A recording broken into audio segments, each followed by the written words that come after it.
At the beginning of the story, Tao had come for hunting with the people of his colony.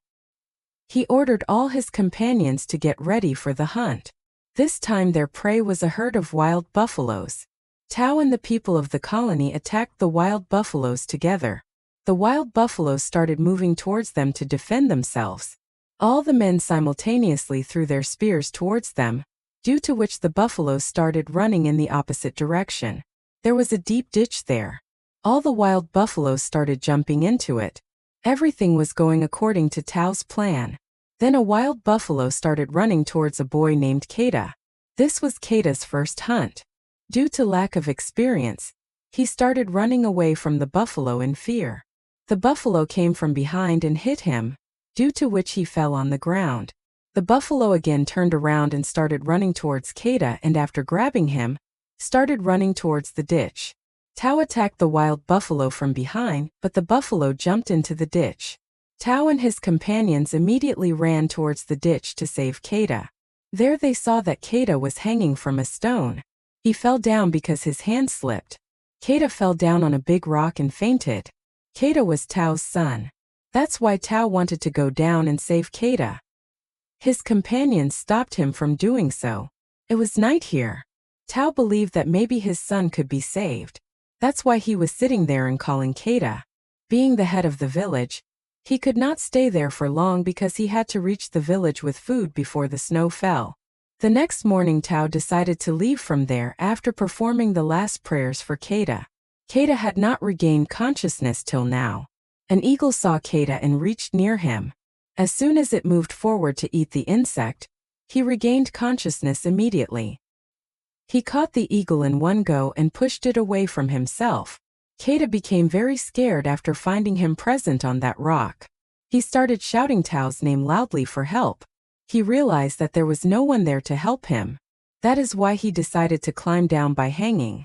In this attempt his foot slipped, but he caught hold of the rock again. He had no support from below. He held on to the rock with all his might. After some time it started raining very heavily at that place. The water collected below took the form of a river. This was his last chance to save his life. That is why he jumped into the river without thinking anything. The next morning when he opened his eyes, he was in a deserted place. Then his attention went to his foot, which he was unable to move. On taking off his shoes, he saw that his foot had swollen a lot due to the bone being dislocated. He supported his foot with the help of 2 stones. He brought the dislocated bone back to its place. Then he put a stick on his shoe and supported his foot to walk.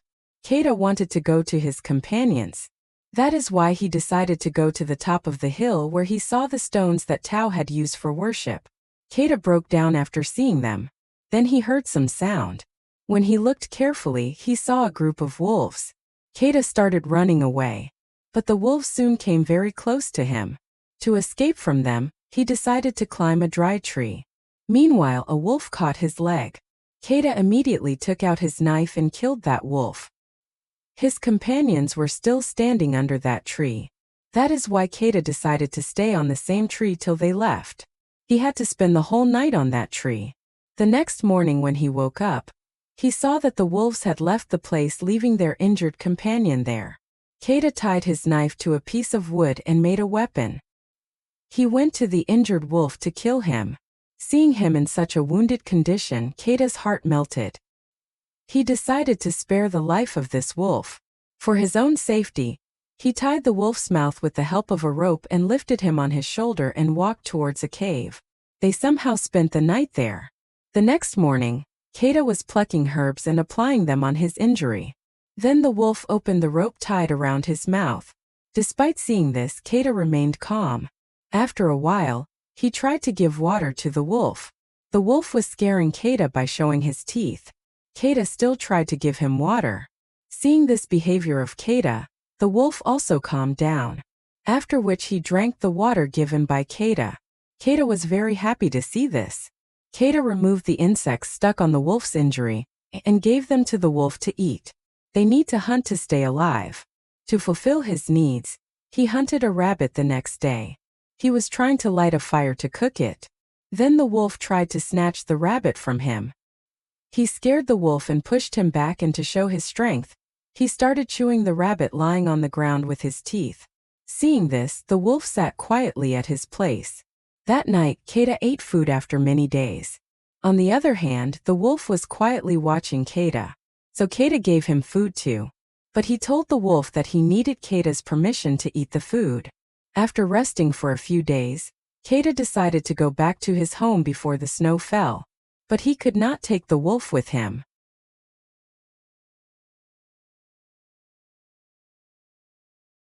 That is why he asked the wolf to find his family. But the wolf was not ready to move from there. So Kata decided to leave him there and go home alone. As soon as he came out, the fox slowly started following him. After walking like this for a while, Kata got upset and threw a stick towards the wolf to chase him away. But instead of running away in fear, the wolf picked up the stick and started running ahead of Kata. Before Kata could understand anything, his eyes fell on some wild boar standing nearby, on seeing which the wolf ran towards them. On the other hand, Kata was standing with his spear out of fear. As soon as the wild boar ran towards Kata to escape from the wolf, Kata kept watching silently instead of killing him, due to which the boar managed to run away. Seeing this, the wolf was very disappointed because due to Kata's mistake, now both of them will not get food. After some time, a compromise was reached between them. Kata named that wolf Alpha. In the next few days, with the help of Alpha, Kata learned to hunt very well, and now slowly both of them started understanding each other very well. At night, Alpha used to sleep clinging to Kata to keep him warm. Kata was also enjoying all this a lot. After a few days, with the arrival of winter, the whole area was covered with a white sheet of snow. But Kata and Alpha were somehow moving forward slowly while hunting for themselves. One day, due to the breaking of the ice under his feet, Kata fell straight into the water. Now he was not able to find a way to come up. At the same time, Alpha was also trying to break the ice with his weight. His weight was not enough to break the ice. After trying for a while, Kata made a way for himself with the help of his knife, after which, with the help of Alpha, he came up. The next day on the way, Kata's eyes fell on a man sitting outside the tent, on seeing whom he jumped with joy. As soon as he reached that man, he saw that the man had already frozen to death with snow. After this, he went inside the tent and tried to find food, but to no avail. Kata was very disappointed to see this, but he wanted to meet his family at any cost. So both of them started their journey once again. They saw a snowstorm coming from the front, and they saw that some hunting dogs were also following them. Using his mind, Kata started running towards a cave with Alpha. Despite the storm coming from the front and the dogs coming from behind, he reached inside that cave in time. As soon as they reached inside, Kata and Alpha were standing ready for the dogs to come. After waiting, they understood that those dogs must have got trapped in the storm. Kata felt that the danger was over now, but Alpha was still standing ready to attack, facing the wall. After a few seconds, a black leopard came in front of them, which attacked Kata as soon as it saw him. But to save Kata, Alpha came in front of that leopard. A fight started between them. Kata was very scared at first, but he knew that if he did not kill the leopard, it would be impossible for Alpha to survive. That is why, gathering all his courage, he shot an arrow towards the leopard, which hit the leopard and it fell to the ground. As soon as the leopard fell down, Kata called Alpha, who was lying next to the leopard. On Kata's repeated calls, Alpha freed himself from the leopard's grip after a while. He ran towards Kata but fell down again due to his wounds. Kata knew that Alpha had saved his life many times. That is why he wanted to take Alpha home with him at any cost. The next morning, both of them started walking back towards their destination. After a few hours, they found a stone on which the mark of Kata's settlement was made, which meant that now they were not far from home.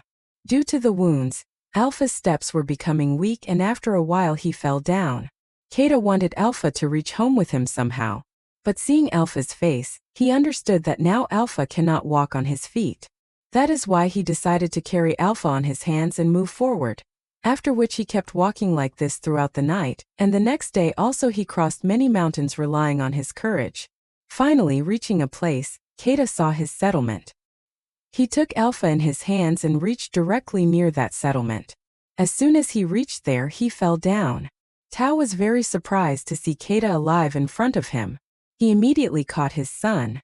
Then Keita's mother also reached there, who had given up the hope of seeing her son again. Then she asked his father to save Alpha at any cost. After which he fainted, and when he opened his eyes, he came to know that Alpha had given birth to many children, which means that Alpha was actually a female wolf who was pregnant throughout her journey. But despite this, she supported Keita completely. After knowing this, Keita's love for Alpha increased even more.